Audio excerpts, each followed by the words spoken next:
What do you see as the biggest threat to your transition right now, given President Trump's unprecedented attempt to obstruct and delay a smooth transfer of power? I want to get your thoughts on the president's tweet over the weekend where he first seemed to acknowledge that you won. Then he said he won't concede. Then he said, I won. How did you interpret that? And at the end of the day, do you want him to concede? So you've been watching the president-elect Joe Biden, and you've been watching what amounts to a bit of a love fest here between the media. I'm often moved by what President Obama says because, like Sonny said, there's an eloquence to him. He makes sense. There's a wisdom, a calm leadership. It's like watching a really good minister in church. You understand, and he takes you places. I love all of that. Donald Trump is a fascist. This is the time to get off the Trump train because he just told you where the train is going, and it's not a passenger train. He'll load you on it someday, too. Riding the crazy train is Stephen Colbert, not surprisingly. You know, it's very interesting because I am not a trained psychologist or psychiatrist, but I'm watching that video. Or any kind. I am trained or untrained. That's arguable, I would say. But watching him today in this video, which you didn't see the video, but he's wearing all black again because he wears all black. His thing, because you know what, he wasn't feeling it. Because democracy died. Exactly. And he is very unhappy. He is very unhappy. And his plea to people, listen, please, all right? You know what you saw. He's a fascist, okay? He did fascist things. You know that he did. It is not comedy. It's not serious commentary. It is somebody having an episode. No, I'm serious, it is. He's not okay. The dude, I was not a Jon Stewart guy. I don't care about a Garland, Schechtel, or whoever that English idiot is who was part of that stuff with the glasses, who's on Showtime or John Oliver? Yes, or Steve Colbert. I never thought those guys were very impressive. I was watching and absorbing adult current events shows at that time in my 20s when Jon Stewart was out. In all fairness, that show, The Daily Show, was popular when I was like in high school. So lots of people watch that as their, What do you mean in all fairness? That's current events. Why is that fairness? That's a disgrace that young idiots were watching it. Believe me, Alice, I'm older, and when I was in my mid-20s, morons were watching that and telling me, you really should watch Jon Stewart a little bit. You learn something. Learn something by watching Jon Stewart. Jesus Christ. Well, yeah, but I mean, my generation, we were at least there aren't a lot of 14-year-olds tuning into CNN to get their nightly news. So I understand. I guess it was newsier than South Park. No, South Park is much more informative and much more an intelligent show than the Jon Stewart show. The Jon Stewart show was a bad show that was dumb, but it made dumb people feel like they were learning something and being edgy with the comedy. And because he'd use actualities, sound clips, and things like that, and he'd be disrespectful about them, and that was cool. It's an education for dummies, Jon Stewart. I have no time for it. I thought it was a waste, and I thought it was a waste. Now I did write a I must say, good column when he quit about what a talentless disgrace he was. That's not what I'm here to talk about today. Okay. I'm worried about Steve Colbert. But we've got so much to talk about. First of all, Joe Biden did have a press event today, which was X-rated. Yeah, I would tell you not to watch this with kids around. What do you mean X-rated? It was a group sensual session, is what I would say. It was remarkable. I'm happy. I am happy that this young press corps. Okay, let me just play. This is the first question in the Joe Biden press event. This is too good. Here we go. You spoke about the need to access the outgoing administration's COVID vaccine distribution plans. What do you see as the biggest threat to your transition right now, given President Trump's unprecedented attempt to obstruct and delay a smooth transfer of power? Well, he doesn't really have to answer the question at this point. You did it already in the question. Unprecedented attempt to obstruct the transfer of power, which is, historic in Benzall norms, sir, and is truly disgraceful. So with that, I have no further questions or comments. That's not a press question.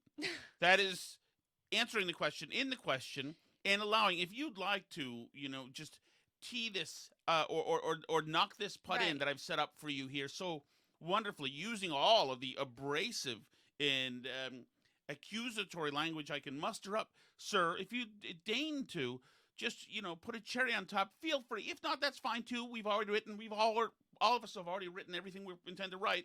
We're just looking for a tiny bit of a quote from you. Mostly, we've written the quotes ourselves, and really, those quotes will be in their news stories.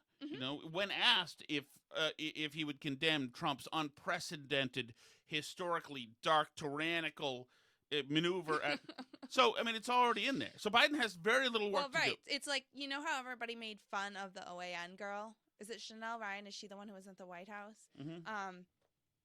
And how she would ask Trump these questions that were like, yes, given that Hunter Biden's laptop exposes the criminal mastermind Joe Biden, and Trump would be like, yes, exactly, so true. That would be like the whole question. That's like what all the regular channels now are with Biden. So yes, all the they're analysis, all OAN, but for Biden.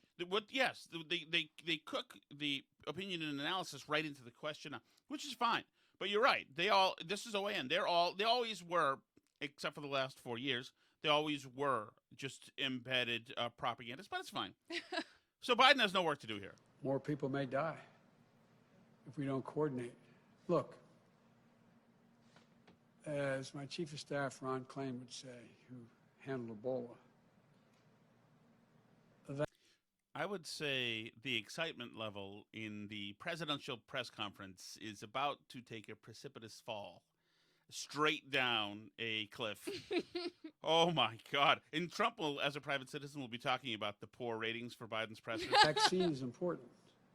It's of little use until you're vaccinated. And so they say they have this warp speed program. Sorry, Joe, they're only 6 years ahead of schedule. Give them a second here. They say they have this warp speed program, but we can't tell because he won't move out of the office and let me move in. That they not only dealt with. This is horse bleep, by the way. All this panic over Trump is, oh my God, why doesn't he just move out? I saw a cartoonist today had a cartoon saying, with this thing saying essentially Trump is refusing to move out. He doesn't have to move out for 66 days or something. He can stay in there and do his stuff. I've seen a bunch of people speculate about that on Twitter. Like, maybe we should have some constitutional way to speed up the transition here. It seems unfair that Trump gets to stay there. Like, what? It's Obama got to stay there. Right. They all get to stay there. And in the meantime, he was spying on Trump and entrapping Mike Flynn. Like, getting vaccines, but also how to distribute this. If we have to wait until January 20th to start that planning, it puts us behind over a month and a half. And so it's important that it be done, that there be coordination. First of all, a couple of things. One, nobody's suggesting anybody has to wait till January 20th to do anything. January 20th is when you get to go into the building. Before that, you can be at HHS. You can have all sorts of meetings all over the place.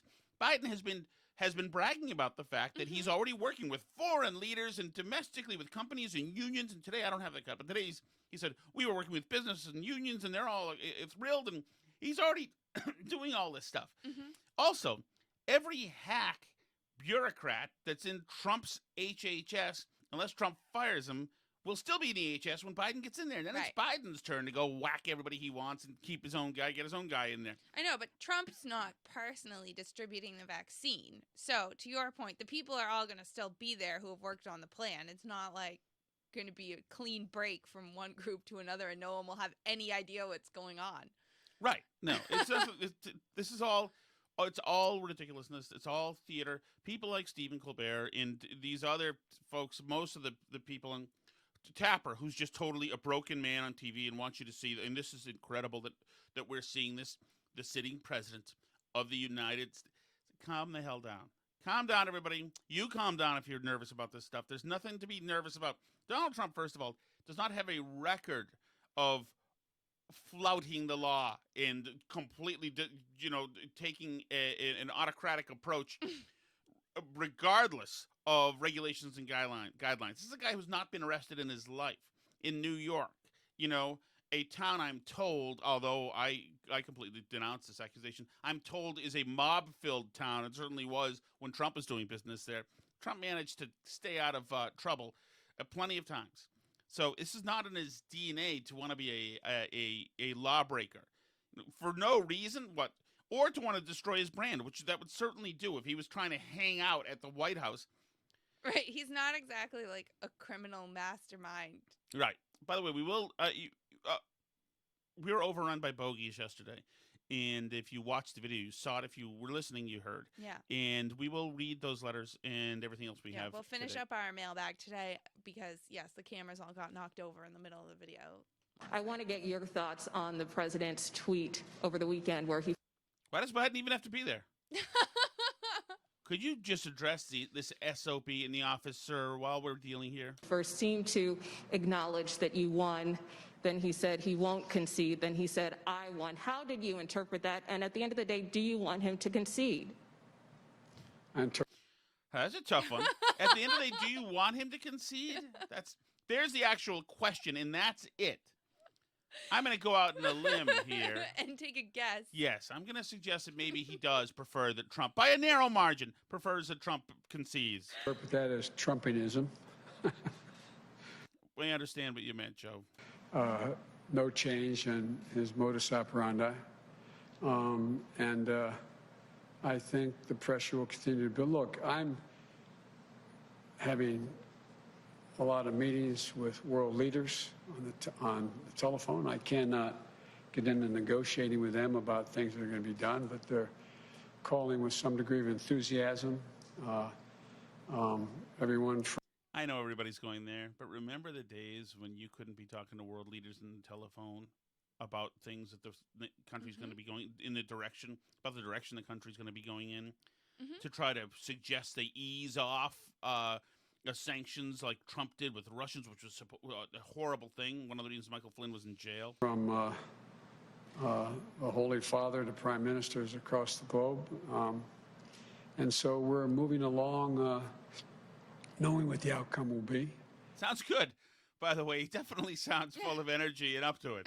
And as I said earlier, and I probably shouldn't repeat it, but I find this more embarrassing for the country than debilitating for my ability to get started. Sorry, Joe. There's a lot more embarrassment to At come. least Joe Biden's not claiming that Trump is a wannabe dictator who's going to, like, cross the Rubicon here and try and take D.C. by force, which is, like, what half the internet is acting like. I mean, at least he's like, oh, well, it's not really, like, causing any practical concerns. It's just embarrassing or whatever. Yeah. No, and actually, I mean, Biden, like, generally... he's the least offensive person in the room right now. And this is going to be very interesting because Joe Biden has been in Washington for nearly half a century. Mm-hmm. And he knows which way the wind blows. And he knows that he is walking into the worst possible scenario. Essentially, wokeism has been tossed out, repudiated by the American people. Many aspects of Trumpism have been doubled down on. Mm-hmm. People like a lot of what Trump did. And he has to get in there. While Trump was essentially reelected, but not him, but he was removed. Trump was surgically removed from the reelection, although all his policies. Trump doctrine has been reelected. Biden's got to walk into that now with a razor-thin majority in the House, and not having the Senate. He was not going to win Georgia, so he's not going to have the Senate. He's going to walk in now. Meanwhile, under assault from crazy AOC progressives, under assault from them who are going to demand, and make a hell of a lot of noise, demand that he make concessions and adopt part of the party platform. He's walking into an incredibly odd situation. I was just hearing today that, what was it? It wasn't since it's been 100 years since a president has been elected and had this small a margin in the House, and this is a crazy time for him. So this old guy, Joe Biden, he is not a sharp guy anymore. I mean, not that he ever was, but he's not a loud guy anymore. But he is all instincts at this point. That's all he has. Yeah. And he's got to be looking around saying, Jesus. He does have pretty good instincts, though. I mean, I certainly think he's a better politician in terms of, like, getting things done than Kamala Harris is. I'd have to look back at the record to see if that's true. I mean, they certainly got busing done. She knows that. So, I mean, but Joe Biden, like, works with people in Washington. That's, like, the progressive left's complaint about him is he Okay, knows yes. how to like make allies across the aisle and do stuff and make things happen, you know? Whereas like I don't think Kamala Harris has that. She just knows how to like say the thing that everyone's supposed to say, you know? Right, you're right, and she comes from cultural wokeism and the movement, more an activist Right. movement, where Especially- roots, and that is not Biden. Her fans were like extremely online during the primary, which was one of her problems because kind of her like online fandom, the K Hive, like kept kind of pushing her to the left of where she probably should have wanted Yeah. to be, especially given her criminal justice record. And I think if she could have like picked a lane and stayed there, she probably would have done better in the primary. But you know, I think that speaks to her lack of political skills with the ability to like really choose where she is and like figure out where you can meet people who agree with you to build a coalition. And I think Biden has that, and I don't think Kamala Harris does. I mean, Biden has lost his game, his fastball, that's for sure. He is not who he was even 5 years ago, but he's still somehow more competent than Kamala, I think. Yes. I just think, you know, there's a chance Biden could get some stuff done in Washington with taxes or something, but like I don't know if a President Harris could. Especially because she's going to try and go further left. And like to your point about Georgia, you said they're not going to win those Georgia seats. Even if the Democrats win both the seats and have that 50-50 Senate where Kamala would be the tiebreaker, the vice president's the tiebreaker, Joe Manchin has already said he's not going to vote to get rid of the filibuster. He's not going to pack the court. He's not going to do a Green New Deal. So even with both the Georgia seats, none of the like really things that they really, really want to do are going to happen. So it's sort of like Right, but the insurgency, the push is on, and the squad has grown. And we've already seen, today it was Ayanna Pressley, who was saying college forgiveness is about race. It's about, and AOC has been talking about this. which is insane because analysis shows that college debt forgiveness widens the racial wealth gap. Right, but college debt forgiveness will be a war zone politically if they try to do that, because that is just on principle, just morally, that is repugnant. That is ridiculous. That somebody who bought and paid for and received college and all its value, you know, would be refunded for that, but they still get to keep college. Yeah. Meanwhile, that refund would be provided by many people who never got to go to college. It would come out of their tax. Or went to college and paid back and what did the right they thing. owed. This could be, and we thought it was Black Lives Matter or whatever. This could be the great cultural divide battle zone. Right. Well, and it's interesting because it's an issue where with the Democratic Party putting it forward, it really solidifies the sort of party switch we've seen, because college debt forgiveness is a policy that primarily benefits the upper middle class, who are the people who swung towards Biden this time. All the suburban, like moderate liberal, you know, the people that read the White Fragility book and are learning how to be And woke have it out and on the all coffee this table, stuff. right? By the way, they didn't Right, just read the it. people Mostly with the they just signs have in it. their yard. Yes. The minority communities, working class communities, white working class, Hispanic working class, they move towards Trump, which is not the traditional way the parties have broken. And so it's going to be interesting to see Democrats now turn into the party of rich suburbanites, because I think it's more than a third of college debt is held by like the top 25% of income earners in this country. It's a policy that benefits rich people. Oh, totally, and it's a total money transfer from the middle class and the working class. Right. You know, from people who work for a living, who wear name tags, to like Hannah Hauser Estington, who goes to Brown or Yale. Right. You know, she suddenly is going to get her college taken care of, or 50 grand of it taken care of. You know, these are people in Wellesley, Massachusetts, who live very well. Right. So the people with Range Rovers are going to get a huge discount or a refund for college. Woo! Well done. I mean, if there's any doubt now who this party is for, but this is where Biden is careful. Biden has his own college, and this was carefully done. Somebody in the campaign is smart. He's got his own college kind of debt forgiveness program, which for people under 100 grand or make 140 or something, There is some free education. There's some trade schools incentives, which I like. There's Pell Grant incentives. So Biden approaches in spirit where they're going, but doesn't cross the line. Doesn't do debt forgiveness. So far he doesn't. Also, what are you going to do about the people who you have to obviously pair college debt forgiveness with making college free in general, because otherwise aren't you just setting up the next ticking time bomb to go off when people aren't going to stop taking out loans to go to college after you forgive all the debt? As a matter of fact, they'll probably take out more because they'll assume that you'll forgive the debt again 5 years from now. Well, right. Yes, overpriced university in Boston, Massachusetts, if it costs $60,000 right now and the government's going to take care of $50,000, it's now going to cost $110,000. Right. I mean, they're going to jack the prices up, and the banks are going to get involved in loans again. And this is a symbolic giveaway gesture, a short-term gesture for middle-class white people. Yeah, I mean, because still in this country, disproportionately white people go to college due to many factors of structural racism and blah, blah, blah. And also this has to do with the idea of, like, why are we still pushing everybody into college? And Biden's thing does kind of address that with the trade schools.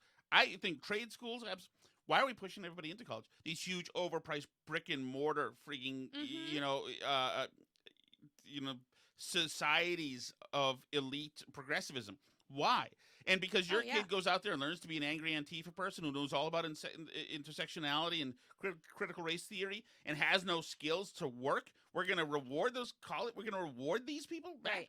It's your freaking fault, man. It's not my fault. But here's the question to Biden on it. On the economy, the vice president-elect talked about having an economy that works for working people. One thing I didn't hear you talk specifically about is canceling student loan debt. Does student loan forgiveness figure in your plan? Would you take executive action to achieve it? It does figure in my plan. I've laid out in detail. For example, the legislation passed by the Democratic House calls for immediate $10,000 forgiveness of student loans. It's holding people up. They're in real trouble. They're having to make choices between paying. No. You don't have to pay it. You can just, I don't know if the interest gets jacked up on those if you don't pay them. I'm not sure. You can tell me else. Well, they have a lot of ways to, make the payments smaller and stuff. But the problem with student loan debt is that it follows you forever. They'll dock your Social Security payments when you're 80 to keep collecting your student loan money back. You can't discharge them in bankruptcy. They're terrible. So this is what I would say to you with student loan money. And I paid for all of my education outright, so I am exempt for this. That you could also not take the money up front and just pay for your college like we pay for everything else that we pay for. Right. You could do that as well and just pay for your college and have to work. But I realize that takes away from the mystique of going to USC and getting wasted for 4 years and going the most epic spring breaks and having your Instagram, show you doing body shots off of your classmates. I understand that takes the edge off of that, and that's what college is so fun. And I talk to people all the time who say, "Oh my God, you wouldn't make your kids go to college?" Because by default, my kids, they're not just going just to go. If there's a reason to go, they can go. But I'm not going to push them in. Oh no. To just go. But they're like, why not? When a friend says it was the greatest 4 years of my life. Well, good for you. If that was the greatest 4 years, I'm sure it was. Glad you went to education theme camp.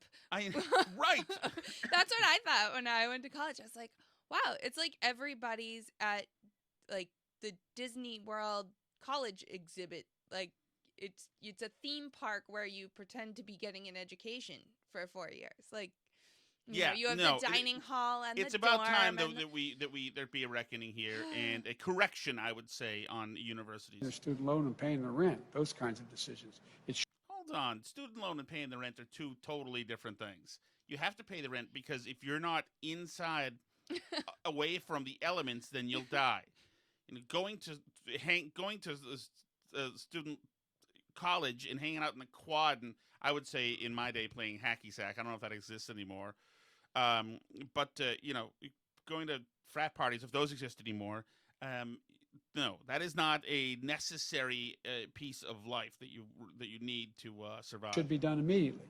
In addition to that, if you know, I think that everything from community college straight through to doubling Pell Grants to making sure that we have access free education for anyone making under $125,000 for 4 years of college.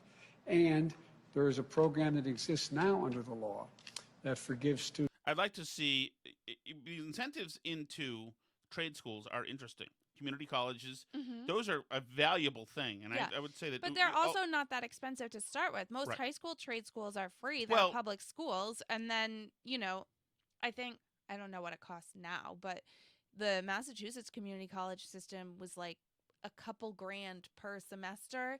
And then if you got good grades for 2 years there, you could transfer into the UMass system and go almost for free.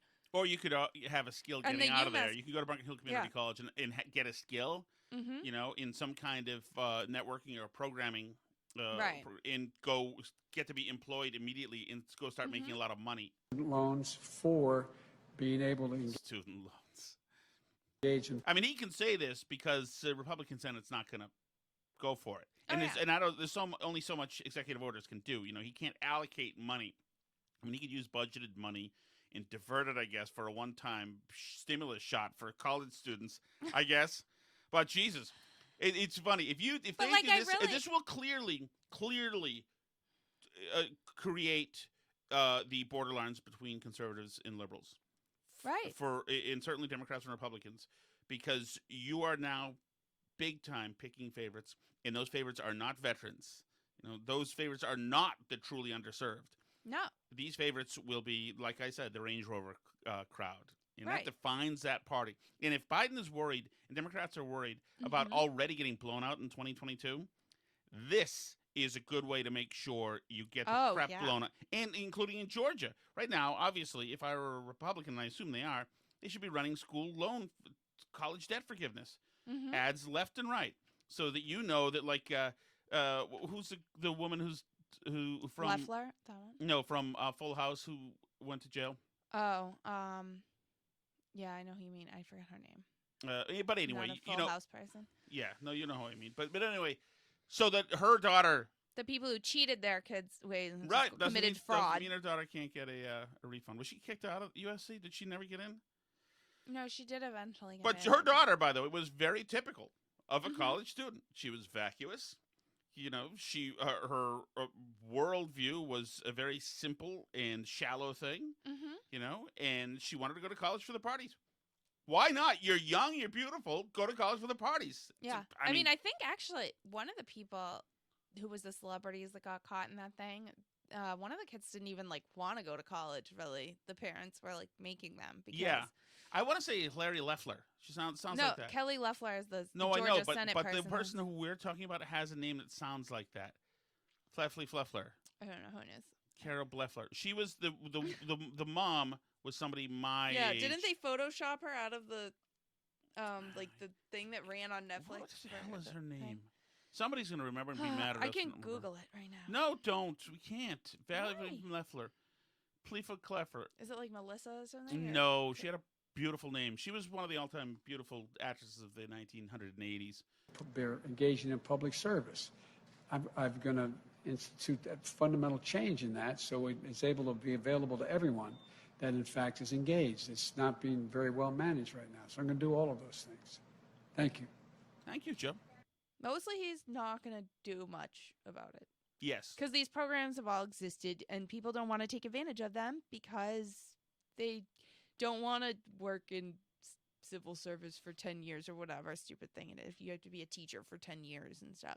Right. And then in this idea of college forgiveness, that is progressive, dumb policy. That is a program that is, it's new wave stupid. Some of the old wave stupid was also mentioned today. When we build back better, we'll do so with higher wages, including a $15 minimum wage nationwide, better benefits, stronger collective bargaining. No quicker way to put a bullet into the head of a small business at this point in time than to jack up the minimum wage.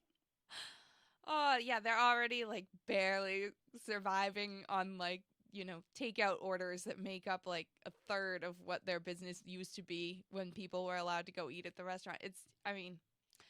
Good luck, small businesses. Yeah. Have a nice time in the Biden administration. So, it's interesting. This presser today, half of the questions were for Biden about Trump. They're really, Biden didn't need to be there. It was the media saying Trump is terrible. This is it never before happened, and he's a dark Sith Lord that's taking us into the belly of Hades. Half the questions were about the deplorables and the people who just won't wear masks. Especially with many states reporting new highs in terms of the daily number of cases and a lot of public health officials sounding the alarm over the holidays. What is your message to people who are considering, for example? Just quick notes. Let's all remember when the public health officials didn't sound the alarm, and that was the Saturday before last. Getting together with their families and others for Thanksgiving. Would you urge people to reconsider their plans? Well, here's what I'd do. Let me tell you what the health experts have said to me. This is it. This is Thanksgiving. This is everything.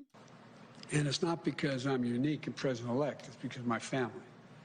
They strongly urge that if, in fact, we're going to have Thanksgiving with anyone, that we limit it to a maximum. They suggest 5 people, maximum 10 people, socially distanced wearing masks, and people who have quarantined. So Jill and I spent this morning, like many of you, trying to figure out what are we going to do for Thanksgiving? How are we going to do it? And we've narrowed down which family members and that they were tested. Recently tested within 24 hours. And so I would strongly urge, for the sake, not just your sake, for the sake of your children, your mother, your father, your sisters, your brothers, whoever you get together for Thanksgiving, think about this. There should be no group more than 10 people in one room, inside the homes. That's what they're telling me. They're telling me, they're making sure that that's the case. And I have the more potent mask behind this one. I took it off when I came out here. More potent masks, very few people allowed, social distance inside of the house. You've heard the 100 billion rules they are. I would say that the left and our betters are telling us that for this year at least, Thanksgiving is finito. Consideration for Tom Shattuck's Burn and Barrel podcast is brought to us by listeners like you. Seriously, that's my attempt at an NPR voice. Thanks for listening. Really, we really appreciate that, everybody. Get us on Twitter at Burn Barrel Pod. Find us on Facebook on facebook.com/Burn Barrel Podcast, and subscribe to Tom Shattuck's Burn Barrel on YouTube. And as always, thanks for listening. Avoiding direct contact, including handshakes and hugs, keeping music levels down to avoid people singing or trying to shout over the noise. And you're probably going to hear this 3 or 4 times from me between now and Thanksgiving, too. Because if you look at what happened in Canada, and their Thanksgiving was in October, 2 weeks later... Now is the time to do what you're told. We're announcing the creation of a COVID enforcement and intervention team. You can approach a degree of normality. Christmas is probably not going to be possible. Yeah. Avoiding potluck-style gatherings and having one person serve all the food so multiple people are not handling the serving utensils. Is there anything else you can think of to add to the list? It's a COVID Thanksgiving.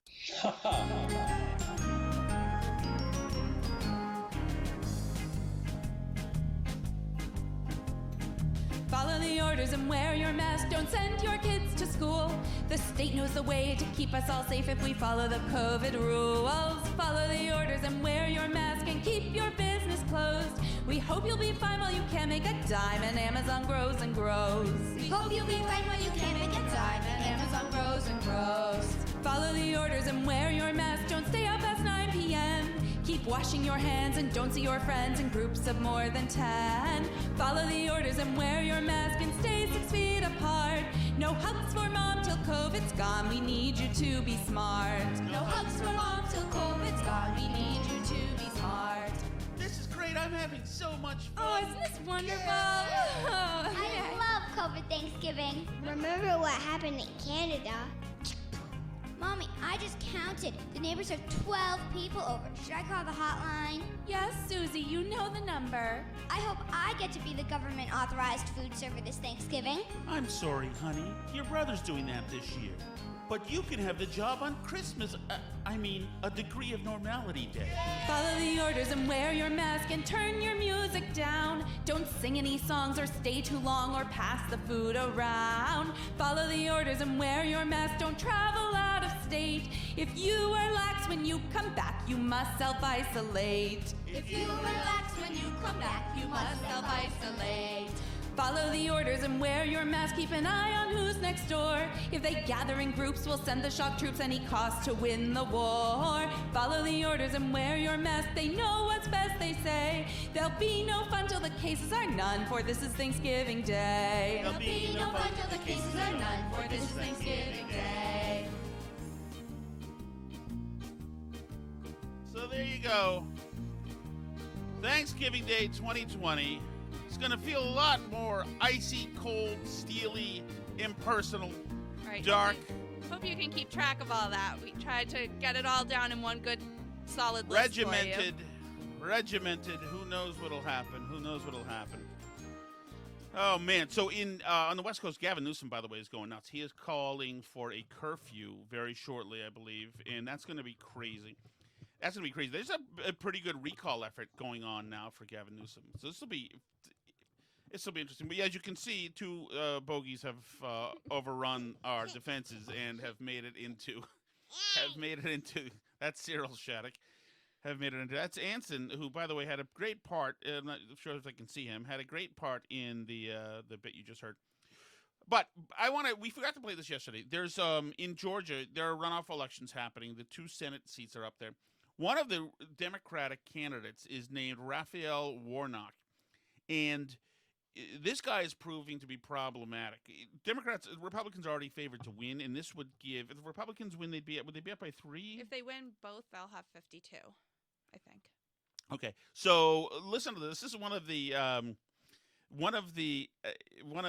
candidates, Raphael Warnock. He's got a couple of problems. One is that he hangs with socialists. Jake Tapper, who usually spends time extracting prohibitions from Dr. Fauci for you and your holiday celebrations, talks to Warnock and asks him, this fascination with socialists that you have, do you think that might hurt in this election? Let me ask you about one of those attacks, because Senator Loeffler keeps mentioning on the campaign trail an incident from 1995 when you were a youth pastor at a New York church which hosted a speech by Fidel Castro. Now, you've said you had nothing to do with that invitation, but just to clarify for our viewers, did you attend the speech, and do you understand why there are so many people who view Castro as a murderous tyrant and not someone to be celebrated? Well, it's a good question, and I can't wait to hear his answer of the question. Do you understand where some people are afraid that you hung out with Fidel Castro and that you love socialism? This is going to be interesting insight.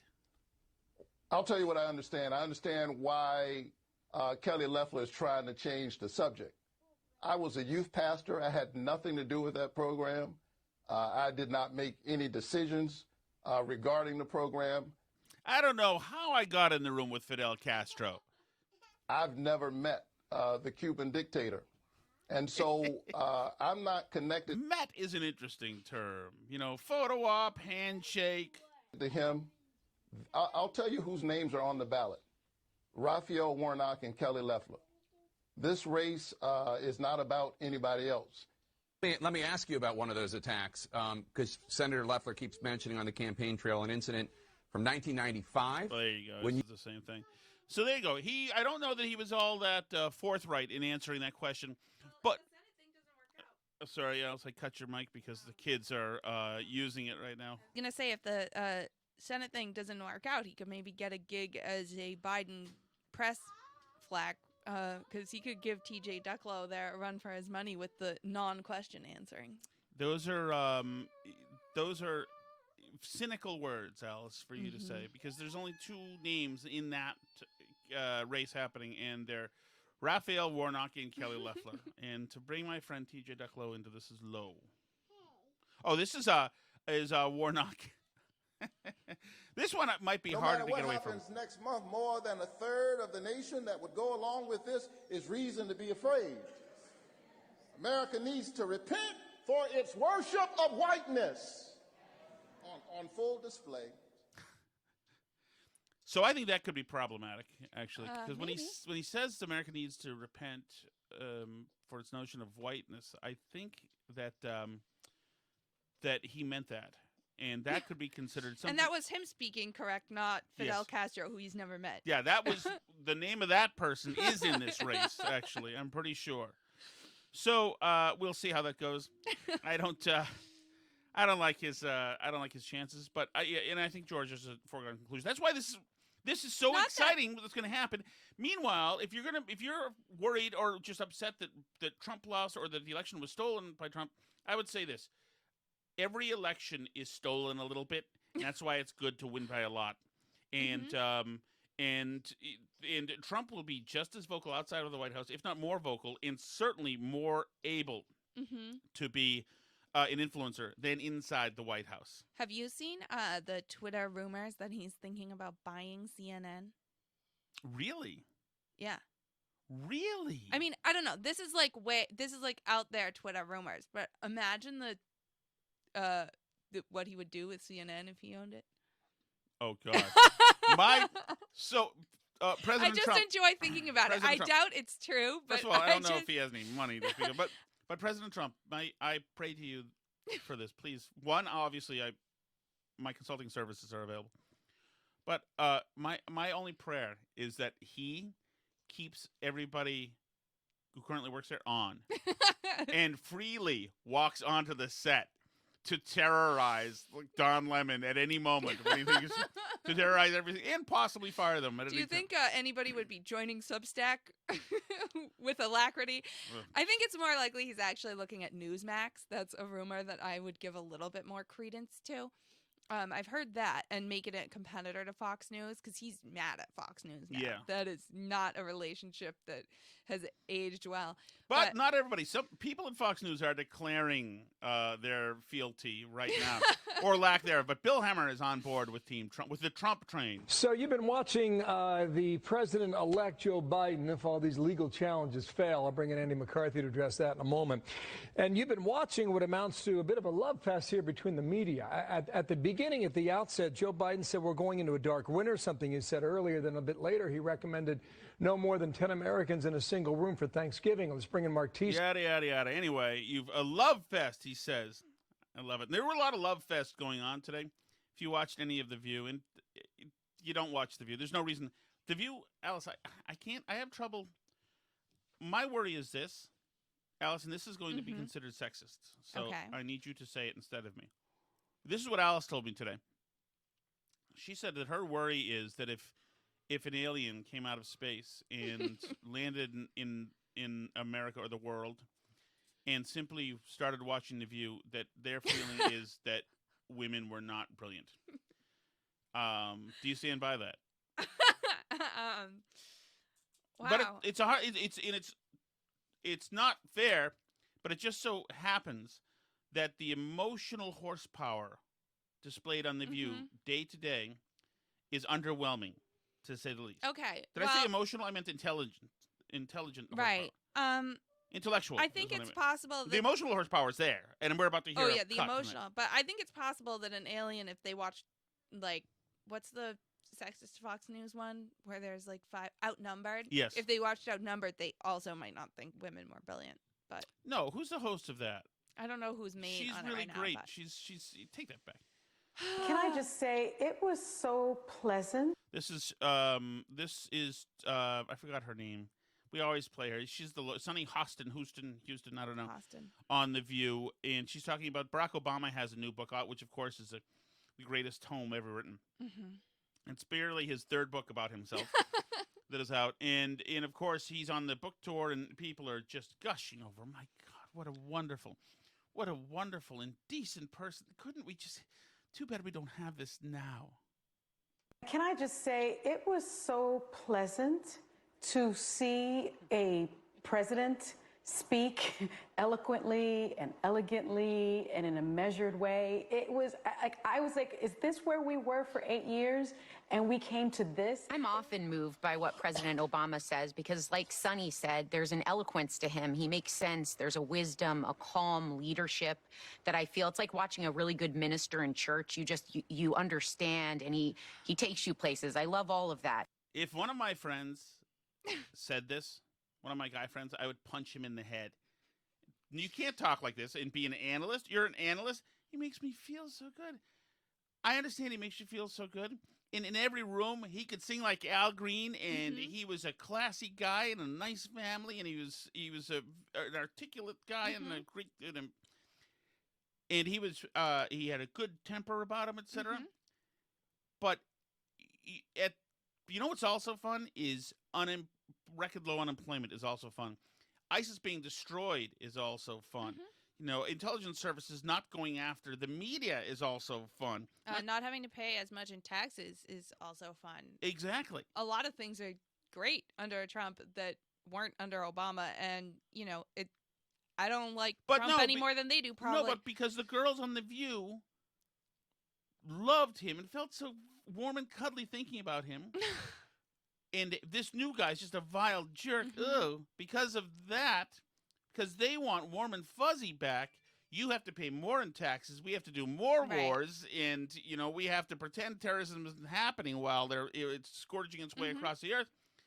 And we have to, you know, pretend that the Benghazi thing didn't happen because, you know, the warm and fuzzy needs to be reelected. So it is such an elitist thing. Right. It's such elitist. To have your feelings at all matter is such a elitist thing.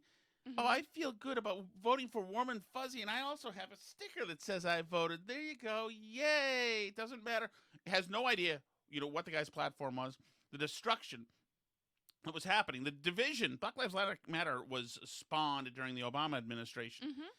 He did a lot. Somehow, the Trayvon Martin killing became a cop suck thing where no cops were involved in it. Right. And Obama was right there to pour gasoline on that fire. But once again, it's just about feelings. And we talked about Colbert earlier, and he's all feelings. This is all a man hurt. This is a child. And that's what Trump has done. He's exposed that he can be a child, but he's exposed everybody else who are supposed to be so at top tier, intellectually suited. No. Now, we always knew he would leave a stain there. And not just from his butt bronzer. Because Ooh. This is a good set. I'm glad I paid $20 to get into Catch a Rising Star to see this guy. He seems like he's here to make me laugh and not work his way through his own emotional pain. Everything he did, everything, is now in some way presidential behavior, including this, unless every single person rejects what he just did. And that means for all the predictable behavior of the last... What he just did is not take the election sitting down. Sure, it's not presidential, really, but, you know, it has happened before. Al Gore also conceded and then unconceded, which is not something you can do. You can't suddenly unconcede. Right. You know, conceding is a transaction. It cannot be undone. It is over. It is over. He conceded, then unconceded, and then they said that they had the moral high ground to counter every vote, and then they suggested there was why, but that was the whole institution. With Trump, it's essentially Trump, Rudy Giuliani, Roger Stone, and a couple of other crazy people who are, you know, forcing this effort, and a team of lawyers. It was the institution of the Democratic Party. Everybody was all in 2000. Hillary Clinton has never relinquished, you know, this presidency, the 45th presidency, to Trump whatsoever. You know, so don't tell me like we're new ground here. So Stephen Colbert has to wear black and has to stand up because we're in it's a United States of duress suddenly, and he has to be upset and saying, "You've seen what he did." No, yeah, I've seen what he did. Back in 2000, I saw what he did, just in a different way. Few days and the last 4 years. Right now, something unpredictable needs to happen. The last 4 years, like I said, excellent unemployment. Excellent employment. ISIS is dead. Wages up. Business is doing better. More business grown. Blacks and minorities have never done better. You know, social justice reform happened under this guy. What he did. You know, peace in the Middle East. Oh my God! But you felt bad, Stephen Colbert. So none of that stuff matters because you felt bad about watching him, and Sonny Hostin and the people in The View felt terrible watching him. Republicans have to speak up. All of them. What does he want? They're counting ballots. Trump is losing in the polls. Soon, they're going to ratify the ballots. Soon, electors are going to go to Washington. Trump is going to leave. What do they have to do? Do they have to say, I hate him, and they apologize to you, and you were right the whole... What do you want? Everyone. No holdouts. You need to. It's on you. And I, Stephen Colbert, who has spent the last 15 years demonizing you people as a bunch of racists, subhuman miscreants. You need to listen to me moralize to you. Because for evil to succeed, don't do it. All that is necessary is for good men to do nothing. Jesus Christ. Somebody read a book. Isn't there somebody in charge of the show who can say, yeah, Stephen, just cut, guys. We're not going to use that. That is so haggard, cliched, and awful that we can't use it. And you doing this breakdown, this Keith Olberian breakdown, nervous breakdown, is not what you were hired to do. If you'll see the poster out front, it's you with a suit on, happy, having fun. Remember? You're the smartass who can throw one-liners at dumb President Bush because you're emotional. You're too cool. So why are you? If you're going to have a nervous breakdown, we're paying you to pretend to be a fun guy for an hour. If you're going to have a nervous breakdown, pick one of the other 23 hours in the day when we're not paying you. You know what I think it is? So say something. I think it's, remember when after 9/11, Jon Stewart broke down on the Daily Show, and that was huge that he wasn't funny on the Daily Show. Right. He was upset about 9/11. I think that all these comedians saw that and took notes, and now they don't have much else to do, so they just try and pull that out once a week to try and do Jon Stewart post 9/11. Yeah, it's something. Coming back. But the thing is that for that to resonate, you have to have a 9/11. Well, yeah, but they think Trump is 9/11. Right. I mean, Michael Moore did Yeah, the movie during Fahrenheit 9/11, 11/9, right? Right. But during 9/11, we all had 9/11. It's Right. not as if it's just 90 million or 100 million people had it and the other didn't. So there were witnesses. We were all reacting. It was all on camera. The fact that he thinks that Trump is a dangerous Nazi and all the other stuff in working for Putin in Putin's pocket and he's Putin's blank holder or whatever, these are conspiracy, wackiness, wacky theories that this guy is emoting about. Something right now, Republicans. Not later, not after you've stuck your finger up in the wind or wherever you want to put it. Didn't see that coming. Oh. Right now. Don't try to be a smartass and dunk on people with your, is it rapist wit, Alice? Rapier wit. Is it the really? weapon of rapier. With your rapier wit, Stephen, because you spend most of your show crying. You can't be a tough guy and cry all the time. It's in your best interest. This is the Nuremberg nod, by the way, just in case there's going to be tribunals. It's in your best interest. You only survived this up till now because a lot of voters didn't want to believe everything that was obvious to so many of us, that Donald Trump is a fascist. That's excellent. Stephen Colbert, the 57-year-old, college-educated, worldly success in Hollywood, and every 17-year-old kid who's just enrolled into UMass Amherst all have come to the same intellectual conclusion. He's a fascist. What do you mean? He's a fascist. That's it. Well, if he's a fascist, shouldn't he be doing fascism? Wouldn't that be... Why would he just start fascism when he's got 60 days left? And when it comes to democracy versus fascism, I'm sorry, there are not fine people on both sides. So you need to choose Donald Trump or the American people. This is the time. I don't even understand. I understand that he wants to use nice people, fine people on both sides. I don't even understand. Donald Trump or the American people? What do you mean?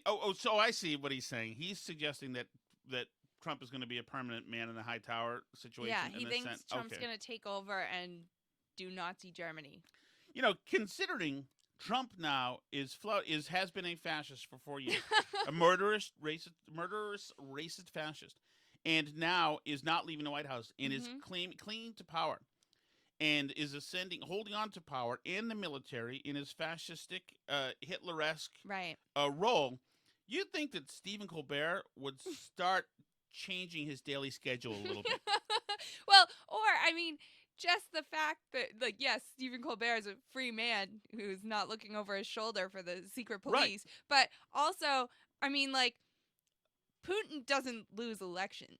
Just saying. Right. Like, maybe if Donald Trump is such close buddies with him, he should have taken a few tips on how to win an election with 90% of the vote, which is what Putin and all these other fascists do. Because, if I were Donald Trump and if I were a fascist, I probably would have come up with some slightly more secure plan than just letting everybody vote and hope that the Reich turns out. Like, I mean, right. Which he wasn't going to do, remember. Like 6 months ago, he's not going to have the vote. He's not going to have the vote. He's going to cancel the election because of COVID. Before he kidnapped and melted down all the mailboxes, which was 2 months ago. To get off the Trump train. Because he just told you where the train is going, and it's not a passenger train. And he'll load you on it someday, too. It's not a passenger train. I think you're supposed to use metaphors that you don't have to take notes on while listening to.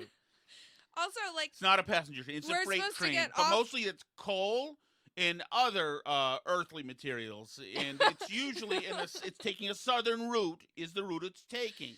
So, but I think he's trying to say it's like the trains... To Auschwitz. Right. There's no, like, everything is... But like yes. the people who are on the train who he's telling to get off, if they're the ones on the train, then that doesn't really make that much sense because... it doesn't even... The metaphor doesn't process, so it's fine. He thinks Trump is Hitler, and we're all enabling Hitler. So, we should read our messages, ma'am. We should get to that, but... before we go, this is a work night for Alice Shattuck, so if you're out there... Indeed. So let me finish up. Everything fell apart last night when I was trying to read the email from Ryan from Plastow, where I still need to go. I did not get out there today, but Ryan wrote us. You're not going to Ryan's house, are you? No. That would be... But I'm going to Plastow. Mildly inappropriate. I mean, he is a good listener, though. I wanted to take this time to say it's so nice to see you guys on video. Thank you, Ryan. Your takes and views are refreshing and funny. I've been a fan since you, Tom, first appeared on Jerry Callahan's podcast. You are my favorite Jerry guest. God bless you, Ryan. Thank you for that. I love going on Jerry. I didn't get the call for tomorrow. Maybe Wednesday this week. Maybe I've been whacked. As for the Burn Barrel podcast, I thoroughly enjoy the new format with Alice. She's a breath of fresh air in a liberal world I can't seem to enjoy. As a young conservative, I am at a disadvantage as most of the people I interact with are free-spirited and feeling libs who won't have discussions about why they feel the way they do without an argument. Yeah. I'm an almost 40-year-old with 2 young kids, aged 3 and 1. I hear you there. Yes. I know the feeling of a young child getting involved and taking all of her mom's time. Keep up the amazing work on the podcast, and I'll keep listening. Thank you, Ryan. That was very nice. Good luck with that 3-year-old and 1-year-old. I know that you're in the pitch battle, as we say, with your own kids, and they are brilliantly devised to destroy and disrupt one's life, aren't they? It's almost a marvel. People who don't have kids see them as these little dirty, which they are, little kind of like puppies, playthings. But no, they're far more intricately designed than that, and they are meant to destroy. Yeah, they have your nuclear codes, that's for sure. So John in Wakefield wrote us, "Hey, Tom and Alice, he's been trolling high school friends that have caught the fever." Oh, jeez. But he also lets us know that... Are you in high school? Is he in high school? No. No, so, he also friends has from young high kids. school. I see. No. I see. And then he also... 2 more hogs got the fever. He also has been letting some friends know about the Burn Barrel podcast. He says, "Let me know if you get an influx of Colorado clicks. I'm guessing you might get upwards of 8. I have an R sub-0 on the scale of viral spread, which has unexpectedly become such a positive in COVID times." Oh, cool. I don't know what that last thing meant. He means, well, the R, it means how many things you spread things to. Like, so he's saying he doesn't know that many people, which during COVID is like a good thing. Oh, good. I like that. Thank you, John. And by the way, Wakefield, obviously, we like very much. Always had a lot of fun over there. Was it Harrington's? Is that the bar over there? Harrington's Pub? Yes, that sounds right. Great place. Yes. We've had pumpkin beers there on several occasions. Mike Bennett wrote us. By the way, if you're... forget it. Mike wrote to us. He said, "Tom, I was going to say, by the way, Alice. No, I shouldn't say. Mike wrote to us and says... Oh, fine. I'll say it, Alice. I was going to say, if you're a young... No, don't take my advice in this. I was going to say that if you're a young guy and you're single in Wakefield, be around the lake, but you don't hang around the lake probably stalking women who are jogging, which is probably why I did not have a very successful Can I get to life. Mike's email? We should move on. Okay. Yeah. Mike wrote us and said, "Tom and Alice, I can't stand Charlie Baker's monotone voice. It would be hilarious if you could pepper in some dialogue from the Cylons from the 70s Battlestar Galactica." He provides us a couple of links to do so. Sincerely, Mike. That is a great Of point, course, I didn't Mike. grab any Cylons. Do you but we'll need me have to forward you Mike's email? No, I'll get it. I love the Cylons. I love that Battlestar Galactica. I liked the mechanical dog. I actually had a model of the Colonial Vipers. Cylons. Mhm. It was like Imperious Leader. Cylons talking. I had a great... I had those... let's see what happens here. Here we go. Attention, attention.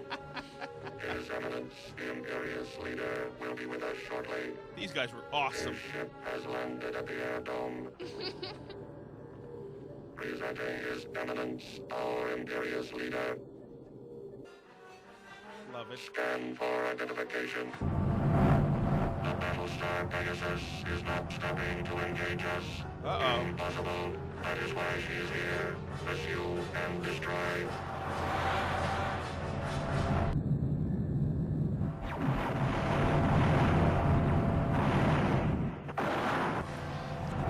We can destroy the Pegasus. By order. We will have a serious problem on our hands in the not-too-distant future.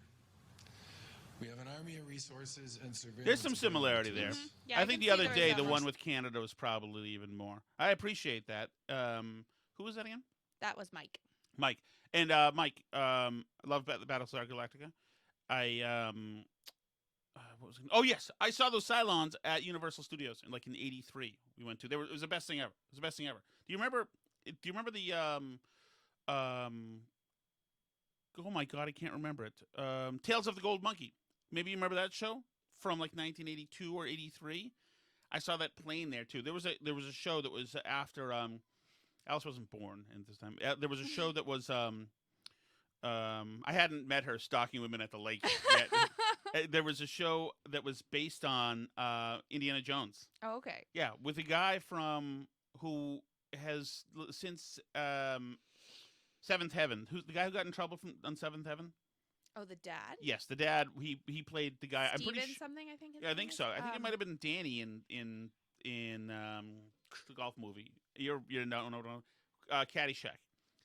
If somebody's about 45 years old to 57 years old, all of these things are ringing a bell right now. But I saw the boat there. It was fantastic. Really cool. He had a dog that was missing an eye. Dog lost an eye. In one episode, they find the eye and stick it back in the... Okay. Weird. I think it was a Jack Russell Terrier, as a matter of fact. Like Dave, who you all met yesterday. Go ahead, Alice.